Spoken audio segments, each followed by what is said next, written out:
He managed to take the swing out of a swing district in the last election. I have been overwhelmed from the beginning about the amount of support I've had from everybody. A former federal prosecutor navigating a whole new world of politics, a new president, a new divided America. Oh, don't worry, we're going to have the wall. Don't worry about it. Lingering concerns about jobs and looming decisions about a major highway project. Tonight, Congressman John Katko face-to-face with voters, making good on a promise he made months ago. It's hard to imagine anyone saying that I'm not available and open to the public. We want an answer, Congressman Katko. Why are you avoiding us? We want an answer. His critics are here, so are his supporters. They all have questions, and we're about to hear Congressman John Katko's answers in the Your Voice, Your Future Town Hall. Good evening. Welcome to our special Town Hall, Your Voice, Your Future Town Hall conversation with Congressman John Katko. We are broadcasting live tonight from the campus of Onondaga Community College inside Store Hall, where a number of constituents from the 24th Congressional District have gathered. They are all here, and they all have questions for Congressman Katko, who has not held a town hall since the last election. That all changes tonight, and it's happening live right here. It's worth noting that I'm Matt Mulcahy with Megan Coleman and Michael Benny from NBC3 and CBS5. The audience tonight was selected as a lottery out of some 600 people who were interested in being here tonight. The size of the audience limited by the congressman's wishes and also the size of the room. Now, over the last hour, we randomly selected the order the audience will ask questions. If at any point someone needs to be removed, that will be done by OCC security. Now that we have the rules out of the way and set the tone for the evening, let's get things started. A warm welcome tonight for Congressman John Katko. Thank you. Hello, everybody. Hi, how are you, Matt? Good to see you. Hi, Megan. How are you? What's going on, Matt? All right, good to see you. Congressman Katko, we appreciate you being here. I know the whole audience has a lot to ask you, so we want to get things rolling right off the bat. A couple of opening remarks from you. Sure, I just want to thank Channel 3 and 5, CNY Central, for having me here tonight and engaging in this most democratic version of the American process. So I thank you all for taking time out of your schedule tonight and being here. I know it's a lot to be here, and I'm looking forward to hearing from you. And whether you think so or not, I absolutely learn from you. I learn from protesters. I learn from my supporters. I learn from people who agree with me. And I learn from people who disagree with me. So no hard feelings. Speak your mind. Let's have a discussion tonight, and let's get at it. So with that, Matt, I'm ready to go. All right, Congressman, and we are ready to go as well. We have our first question from Nancy, and she has a question. She's going to direct it right at you here tonight. Nancy, take it away. Hi, Nancy. Hi, Congressman. First off, I would like to say thank you for having this town hall, and I hope you have more and larger ones in the near future. There are 3 areas of the Trump proposed budget that I would like reinstated. They include Meals on Wheels, the National Endowment for the Arts, and the Environmental Protection Agency. Okay. What 3 areas would you be interested in changing and why? All of them. Because I could, quite frankly, my mother did Meals on Wheels for 20 years, and I went with her at times. I went with her I went by myself since I've been in Congress. I've done it many times. I have friends that do an awful lot of volunteer work for Meals on Wheels, including one of my neighbors, and a retired FBI agent, and have an immense amount of respect for them. The public-private partnership, which Meals on Wheels represents, is the best form of government I can see. Government provides the funding and gets out of the way and lets these people do the great work. And when you bring a meal to someone that's at home, you allow them to stay at home longer, and you allow them to have a better quality of life for a longer period of time. My mother-in-law enjoyed Meals on Wheels for quite a while when she lived in a rural area, and it was great. And so I strongly support that. As far as endowment for the arts, I'm a very strong supporter of that as well. I believe that we need that. I believe that the cultural integration and the things that it represents are wonderful, and I think it's something we should do. And the last one, I'm sorry, was environmental. Oh yes, EPA. Yes, the EPA. There's a lot of concerns out there. The EPA was going to be abolished. They were going to slash your budget to terrible, make it a debilitating budget. Well, none of that happened, and everything you just asked about came from the president's budget, right? And presidents in modern times have basically taken the budget and sent it up to Capitol Hill as a wish list of their priorities. But what people have got to remember is that the budget is a function of Congress, not the president. And I'm happy to tell you that we just did the budget. It just passed. The president just signed it. And none of the cuts he was talking about to any of those agencies happened. So it's proof positive that Congress can control the process, and we're going to make sure that we keep those things funded properly going forward.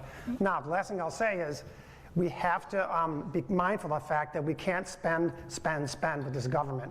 We have to, with a scalpel, surgically find places we can save money, and we got to endeavor to do that with any program, including those. Congressman Scott from Baldwinsville joins us now. He has a question. You mentioned the EPA and the environment. Scott wants to ask a little more about that. Hi, Scott. How are you?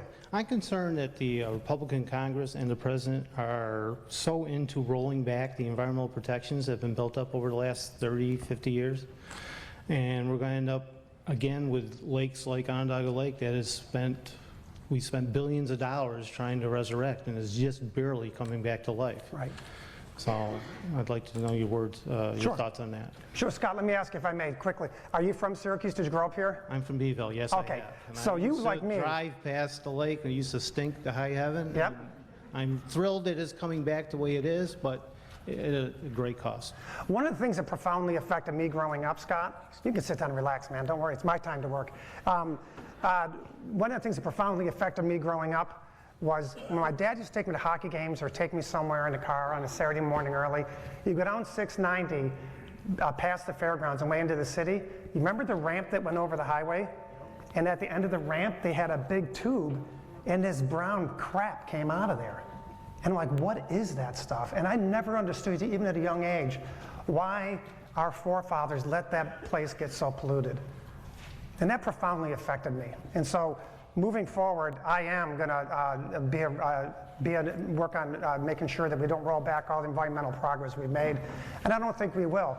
But let me give you an example. The brownfields legislation, brownfields is a program which provides federal funding to clean up hazardous waste sites, right? And I just introduced a bill to continue funding of it and enhance funding for brownfields.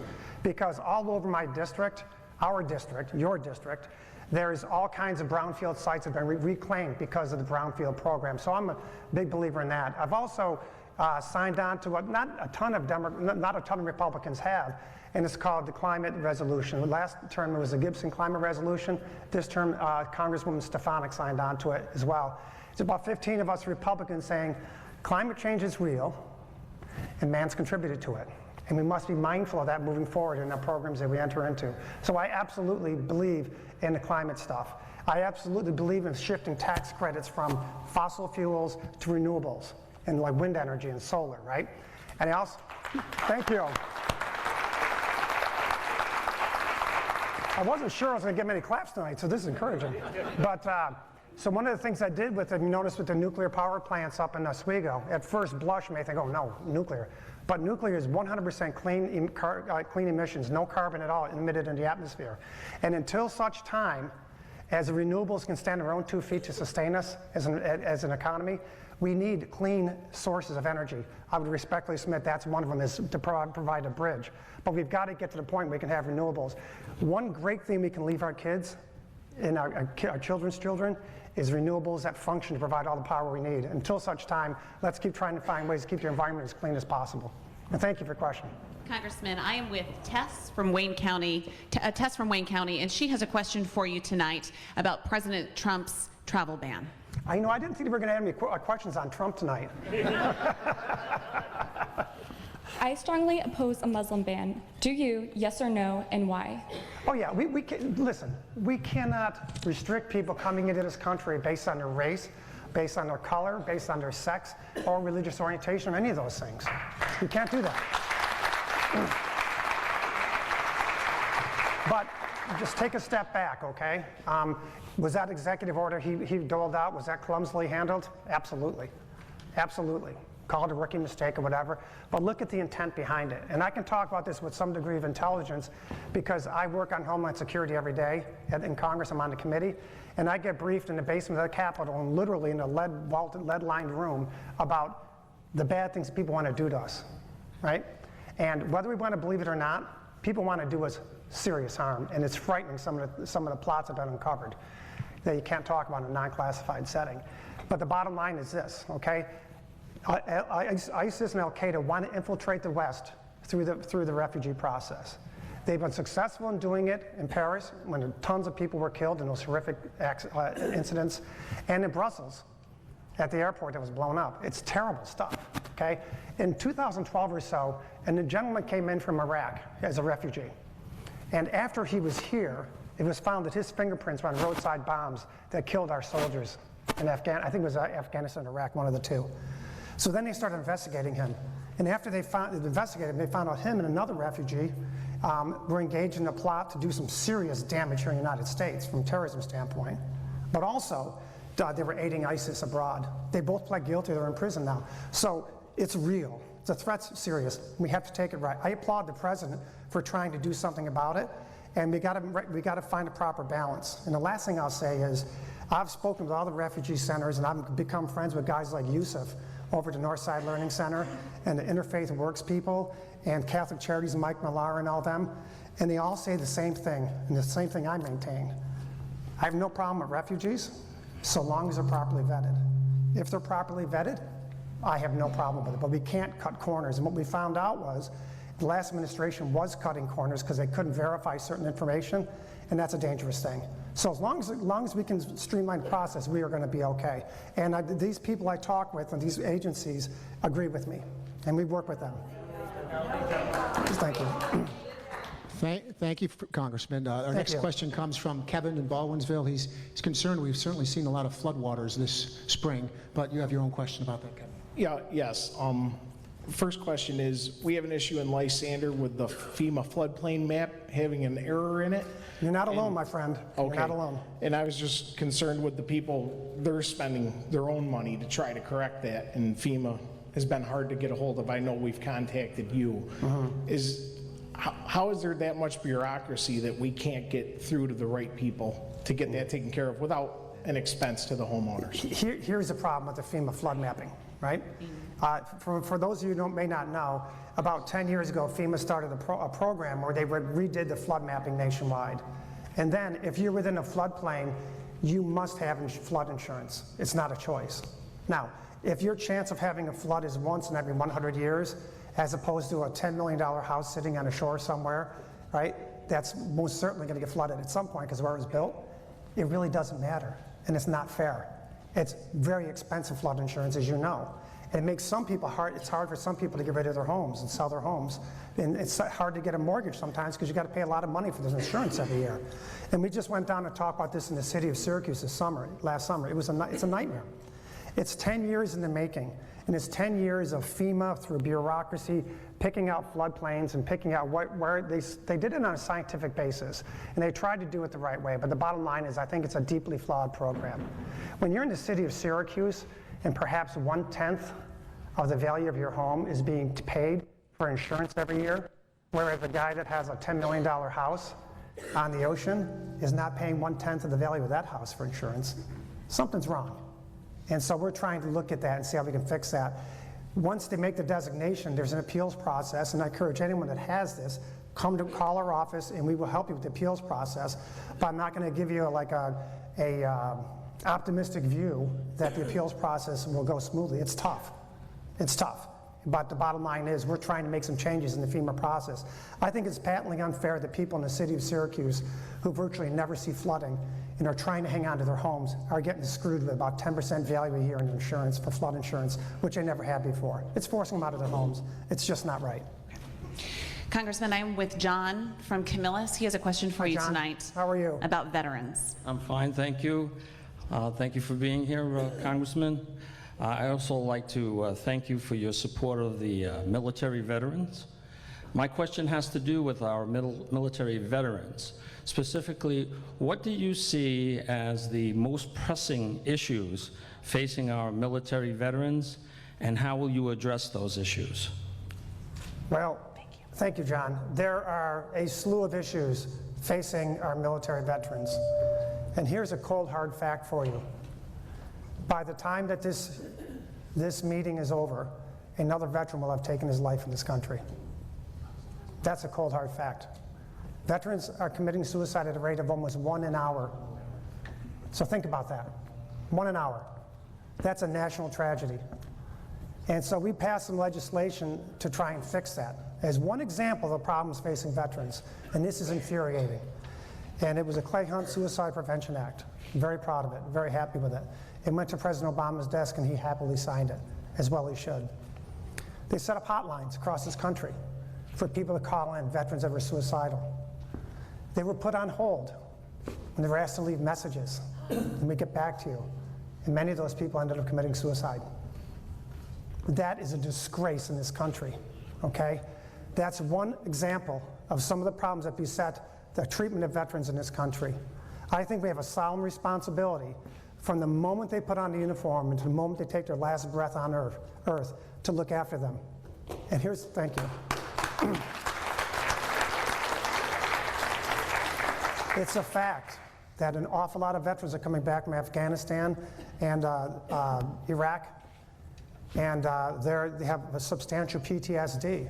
So we've done a lot to beef up funding for mental health research and mental health treatment for veterans. We've done some things to make the Veterans Administration far more accountable than it used to be. If you're in the Veterans Administration now, you're not just going to get a pass if you have misconduct, you're going to be gone. We're demanding performance, we're demanding the fixes. Another one is a good example is veterans that live more than 40 miles from a veterans facility now have the option of just going and getting health treatment anywhere, okay? And that's a good thing. It's got some problems with the act, but it's better than it was, and they're getting more things. There is some problems with it, you're right.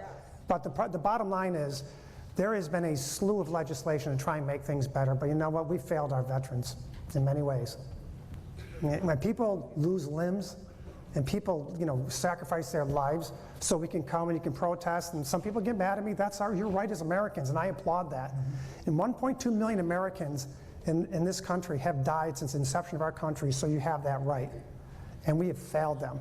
So we have to do everything we can to make things better. We've been plussing up funding for the military, and a lot of it's going towards veterans funding, and we've got to do that as well. And we're going to continue to do those things. And I have a veterans committee in my district, and I meet with veterans, and we work together to try and identify the issues that are problems. There's wonderful organizations like ClearPath for veterans, which helps deal with veterans' issues of PTSD, and they really developed this whole guide dog and comfort dogs that's taking fire nationwide. So there's a lot of good things happening. We need to do more. Congressman, I want to ask this side, the whole room. Anybody got 111, the number 111? Right here. Right here. Where are you? Okay. Your next question. I didn't have time to grab your name, so why don't you tell the Congressman who you are, where you're from? My name's Philip Buff. I'm from Fabius. You'll have to excuse me. I have to read from prepared notes. That's quite all right. I'm not challenging your religious faith. However, I do have a question as it regards your legislative agenda. The question is, you have stated that your Catholic faith dictates your legislative agenda regarding abortion, with the exception of rape and incest. And the life of the mother. Excuse me? And the life of the mother.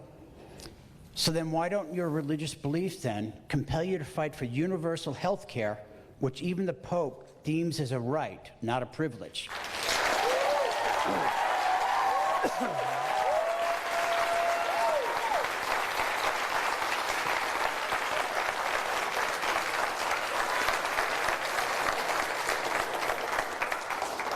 I get asked sort of that question, not in a religious vein, but I get the question about a single-payer health plan. You can sit down. Thank you for the question.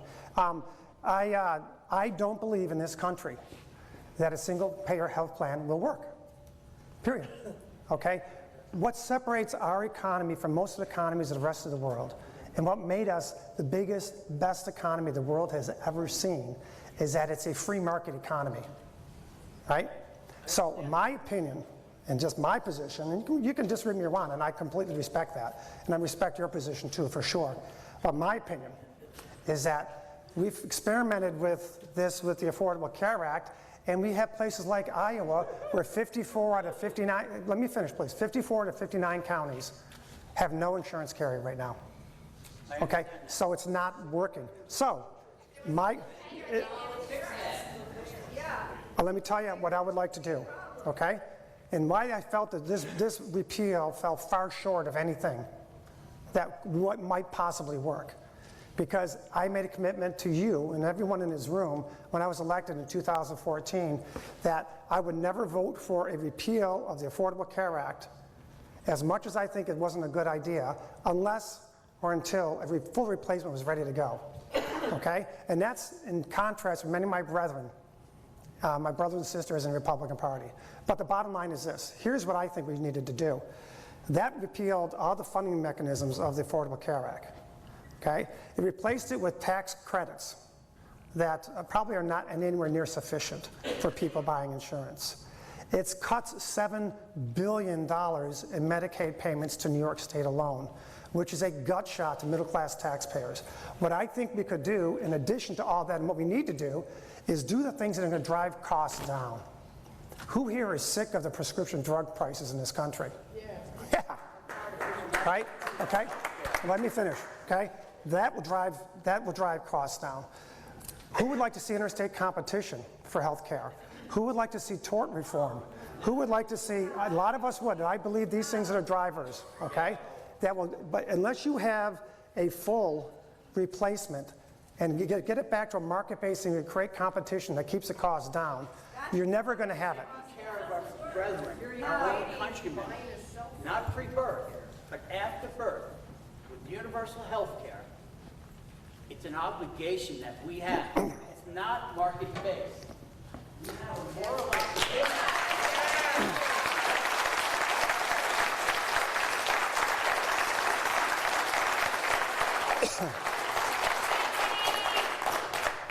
I happen to believe that the market-based will work. Reasonable people can disagree, and I respect your opinion, and I respect your rationale. I'm not asking you to respect mine. I'm just giving you what my position is. I've got to ask if there is a number 89. Do we have a number 89? We were looking for one. We do have one. You've said no. Okay, well, we'll pass your time off gladly to the next person. Thank you, ma'am. Congressman, we're going to bring you another question from social media tonight. This is from Marcia, who posted to Facebook saying, how can we stop this negativity in our government? Certainly you can see that there's been a lot of frustration and anger here tonight. What's your response to Marcia? Yeah, listen, I don't believe there's anger. People have passion, and I totally respect that, and I totally embrace it. I got it. Not everyone's going to agree with what I have to say, and that's your right as Americans. Express yourselves. I'm cool with that. That's fine. So that doesn't bother me. I don't think that's anger.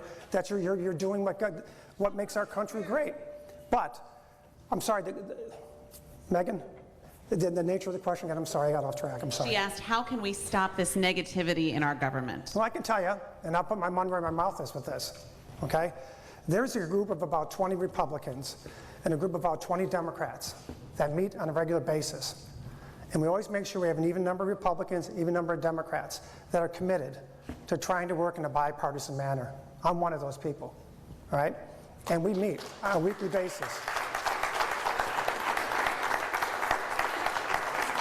And there are some things we know we're not going to agree on, like, for example, a single-payer health care system as opposed to market-based. But instead of getting frustrated and mad at each other, we try and figure out where we can find common ground. And let me give you an example, okay? There's a lot of talk about tax reform right now, right? And a lot of talk about tax reform could jumpstart the economy, could bring a lot of money back from overseas. Probably trillions, there's trillions of dollars that are overseas that used to be here, right?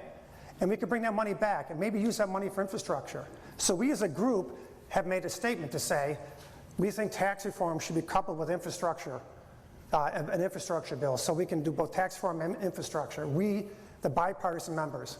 Now, whether you guys want to believe me or not, I am still considered one of the most bipartisan independent members in Congress. I have more bills passed last term than any freshman in the history of our country, okay? And every single bill, the very first co-sponsor, the lead co-sponsor was a Democrat, okay? That's how you lead. That's how you get through this partisan gridlock. And that's how you stop this banging from both sides. Because both sides have got to accept the fact that we're not always going to agree on everything. And both sides are not going to have to accept the fact you have to compromise. The art of compromise has been lost. For God's sakes, Ronald Reagan a hardcore conservative, and Tip O'Neill, a hardcore liberal, got together and did some pretty landmark things. They fixed Social Security for a generation, and they did tax reform. That's the last time we did tax reform. It can happen, it will happen, and I'm going to be at the forefront of trying to make that happen. Congressman, we head back to the audience now. Marilyn from Marietta has a question for you about prescription drugs. Sure.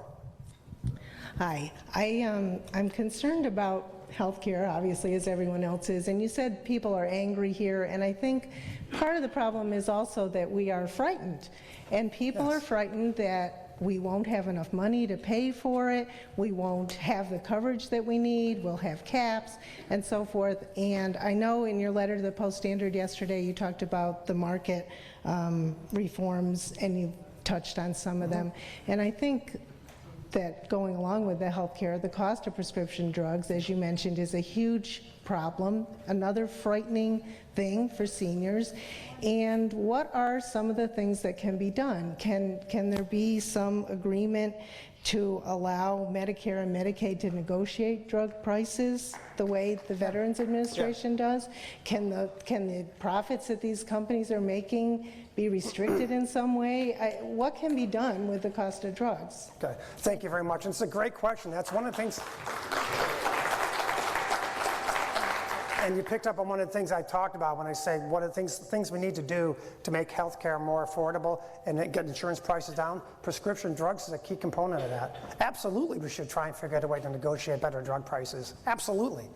I mean, I don't know if you've heard about this, but first of all, my mom and dad, my father has Alzheimer's, my mother has some health issues as well. It's amazing how much money they have to spend on prescription drugs. It's crazy. It's crazy.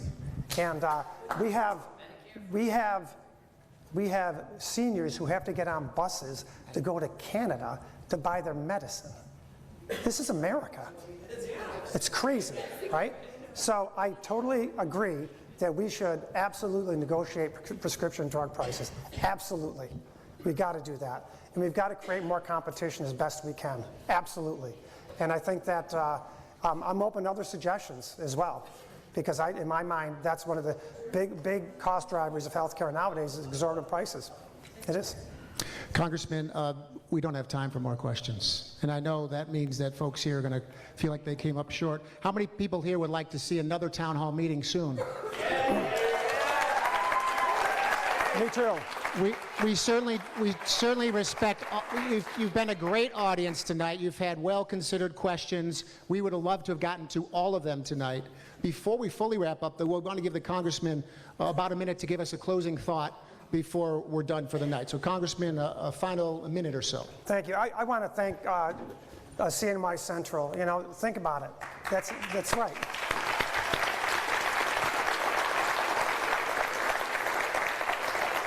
This is an hour of airtime with no commercials. That's a lot of money for them, and I appreciate what they did to try and let us take part in this modern experiment in democracy.